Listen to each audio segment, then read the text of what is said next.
primero, muchas gracias, muy contenta de estar acá. La verdad que me encanta esta idea de unir los niños con los adultos. Marcela, te felicito por las presentaciones. La verdad que un montón de cosas que para mí son nuevas. Y bueno, lamento hablar después de Marcela porque la mayoría de las cosas se van a repetir, las van a escuchar 2 veces para que se fijen los conceptos. Lo primero que me gustaría es preguntarle al auditorio, ¿qué predomina, pediatras o adultos? A ver, pediatra primero. Ah, pediatra predomina, muy bien.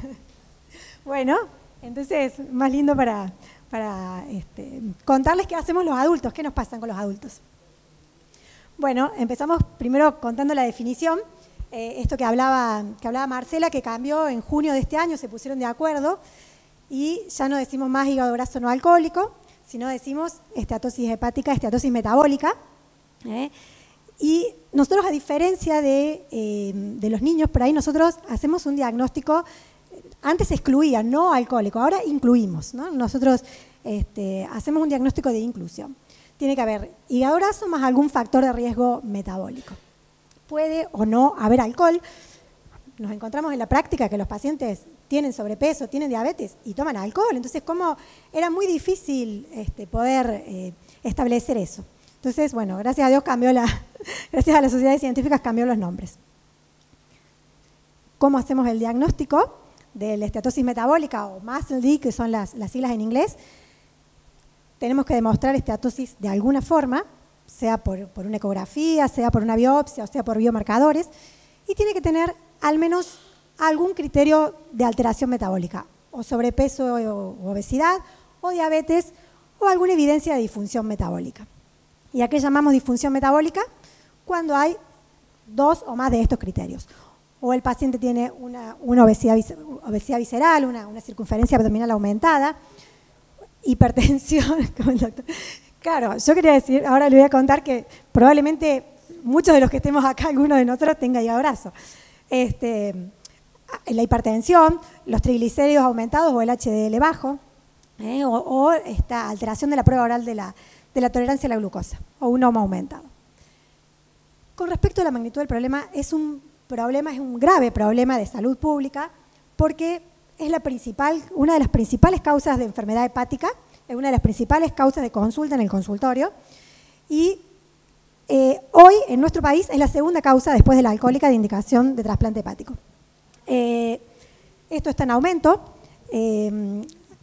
hay variaciones a nivel regional, tenemos más en algunos países que en otros, en África tienen un poco menos y en los países y en Estados Unidos tienen más que nosotros.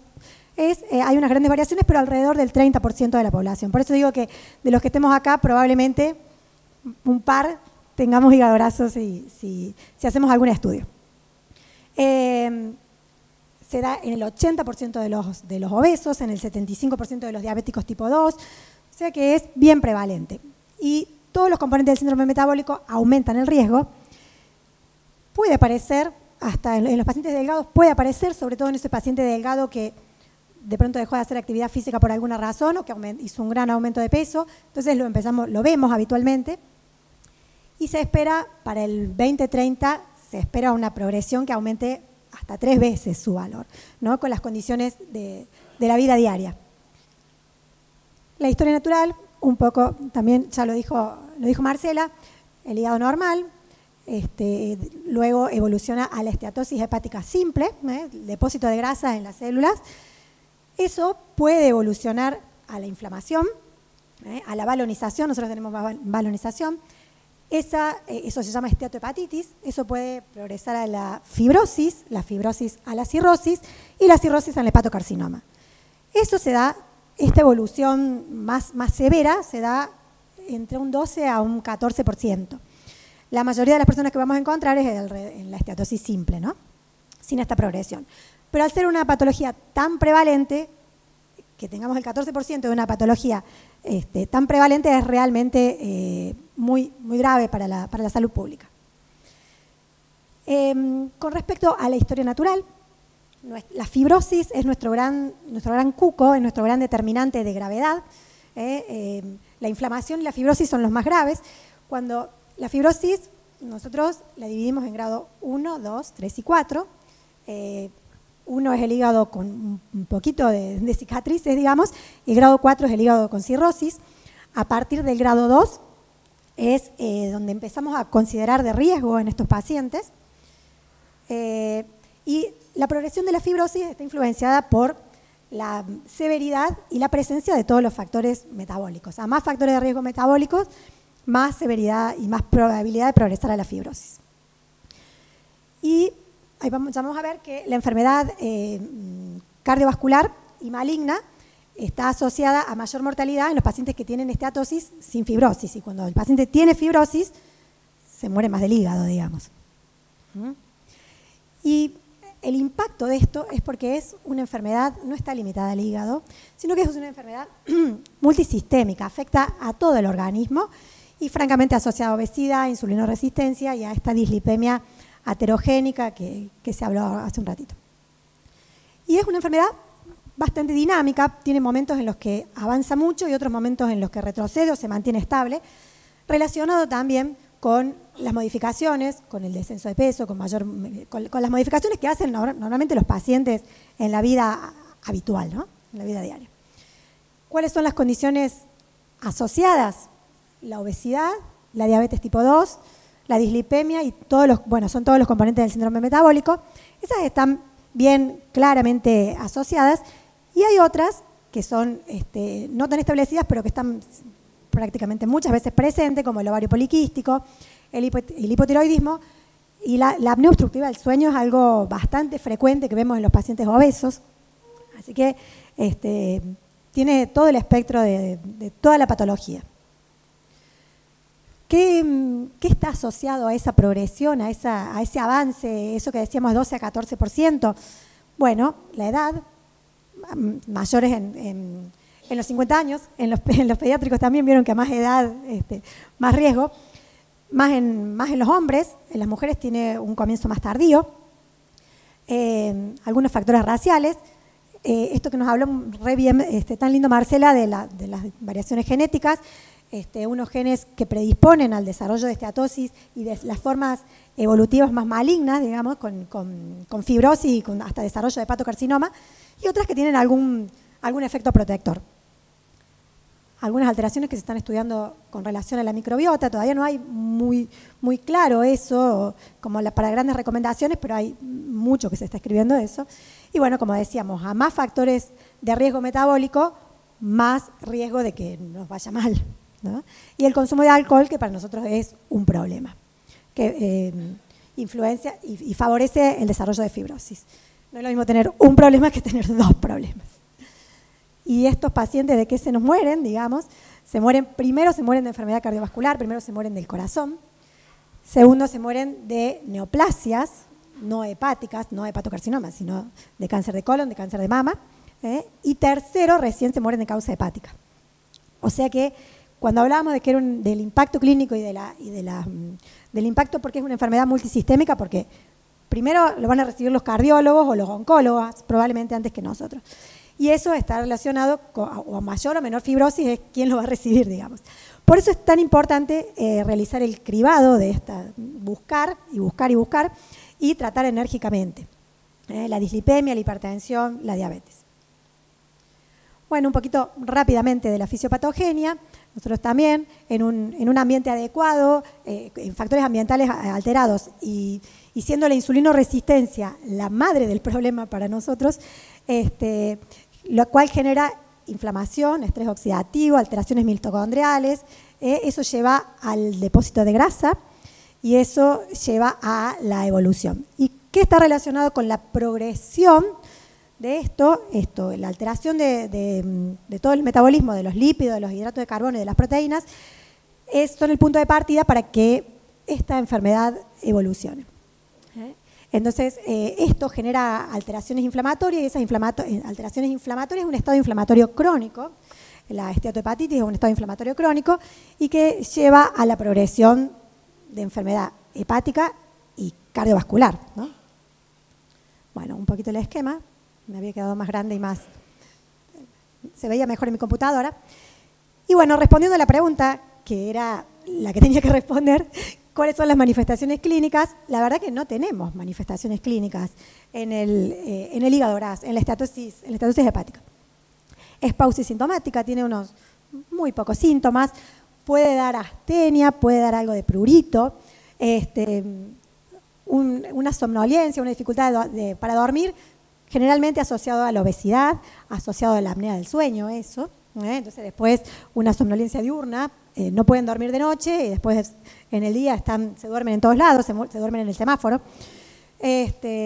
Un dolor abdominal inespecífico, suele ser una sensación de peso, nunca va a ser un dolor que lleve a una guardia. O sea, si hay un dolor que lleve a una guardia, no es el hígado graso. 5 minutos. Voy. No, ya termino. Inactividad, alteraciones en el estado de ánimo. Las mujeres presentan mayor deterioro físico y mental y todo esto responde a la pérdida de peso y a los cambios de hábito. Bueno, rápidamente en el examen físico vemos hepatomegalia, la hipertrofia dorsocervical, el cuello es más gruesito, la acantosis nigricans y los acrocordones, que son como esos lunarcitos que se ven, los vemos en la sala de espera ya directamente. Sí. ¿Qué encontramos en el laboratorio? Podemos encontrar leve a moderado aumento de transaminasas, o pueden ser normales, predominio de ALT. La GGT, nosotros encontramos mucho la GGT, y la verdad que los hepatólogos de adultos no le damos mucha bolilla a la GGT, porque la GGT aumenta por cualquier cosa, entonces no nos desesperamos con la GGT. Aumenta cuando hay grasa, aumenta cuando hay alcohol, aumenta cuando hay medicación, aumenta siempre. Entonces no es algo que nos tome para hacer una conducta, para hacer una biopsia, para hacer algo, porque no. Bueno, generalmente si no hay una cirrosis avanzada, la albúmina y la protrombina son normales. Puede haber autoanticuerpos, pueden aparecer autoanticuerpos, como es un estado inflamatorio, pueden aparecer autoanticuerpos, el FAN, el asma, a títulos bajos.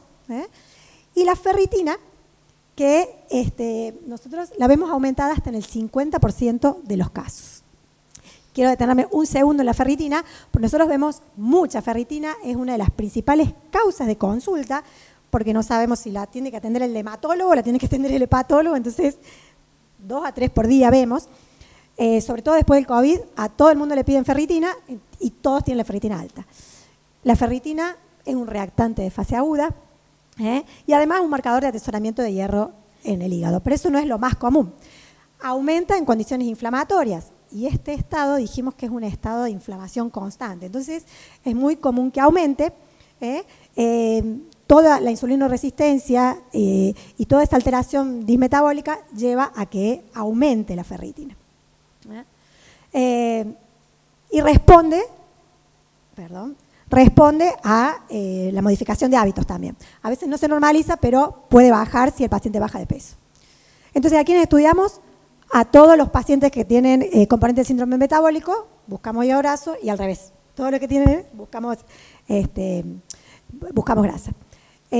¿A quiénes consideramos de alto riesgo? A los que tienen fibrosis avanzada o cirrosis, y bueno, a todos los obesos o con síndrome metabólico. ¿Cómo los estudiamos? Con la historia clínica, investigando sus hábitos, el consumo de alcohol y el laboratorio y las transaminasas. Entonces, tenemos dos cosas y que se confunden mucho. Con una cosa hablamos de hígado graso, es esteatosis, y otra cosa es fibrosis, porque la ecografía nos dice esteatosis grado 3 no es lo mismo que fibrosis grado 3, y es muy común ese error. Entonces, vienen los pacientes, me dijeron que estoy a un paso de la cirrosis. Son dos cosas diferentes, ¿no? De una cosa establecemos grasa y de otra forma establecemos la fibrosis. Tenemos tanto biomarcadores, como dijo Marce, o métodos por imágenes. Este índice se puede usar para poblaciones generales, nosotros no los usamos porque tenemos la ecografía de muy fácil acceso, así que la forma más común donde determinamos grasa es con una ecografía, que no se la negamos a nadie.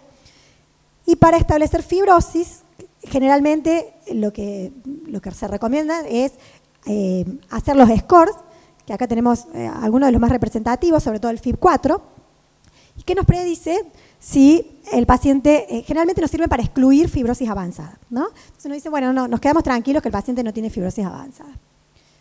Esto es un ejemplo porque los podemos sacar desde el celular, es un score que lo cargamos en el celular y ahí nos dice qué riesgo de fibrosis tiene nuestro paciente. Y después tenemos métodos por imágenes. El más común, el más habitual, es la elastografía. Nosotros acá, FibroScan hay en un solo lugar, en la parte pública, que es en el Hospital San Roque, y en los demás centros hay ShareWeb. Tenemos elastógrafos. También se puede hacer por resonancia, y la biopsia es el gold estándar para establecer la presencia de fibrosis. ¿Con qué hacemos diagnósticos diferenciales en el adulto? Principalmente con el alcohol. Decimos que sospechamos en alcohol el consumo moderado, que es ¿hasta cuánto es consumo moderado? Más de 20 gramos menos de 20 gramos en la mujer y menos de 30 gramos en el hombre. Serían 2 copas de vino en la mujer y 3 copas de vino, el tamaño que se debe servir la copa, no el copón. Importante eso. Con la hepatitis, genotipo 3 sobre todo, y con enfermedad celíaca, enfermedad de Wilson, y ya con alguna de las otras, como había mencionado Marce. Entonces, como para recordar y llevar a casa, nos acordamos que cambió nombre, no decimos más no alcohólica, sino decimos esteatosis metabólica, que la disfunción metabólica es la clave en la fisiopatogenia, así que tenemos que romper eso para poder obtener un resultado. La fibrosis es nuestro enemigo, nuestro archienemigo, no tiene síntomas, entonces no vamos a esperar que dé síntomas porque no los vamos a encontrar. Y en el laboratorio tampoco vamos a encontrar cosas muy características, y que si modificamos hábitos y logramos el descenso de peso, vamos a cambiar completamente la historia natural de la enfermedad.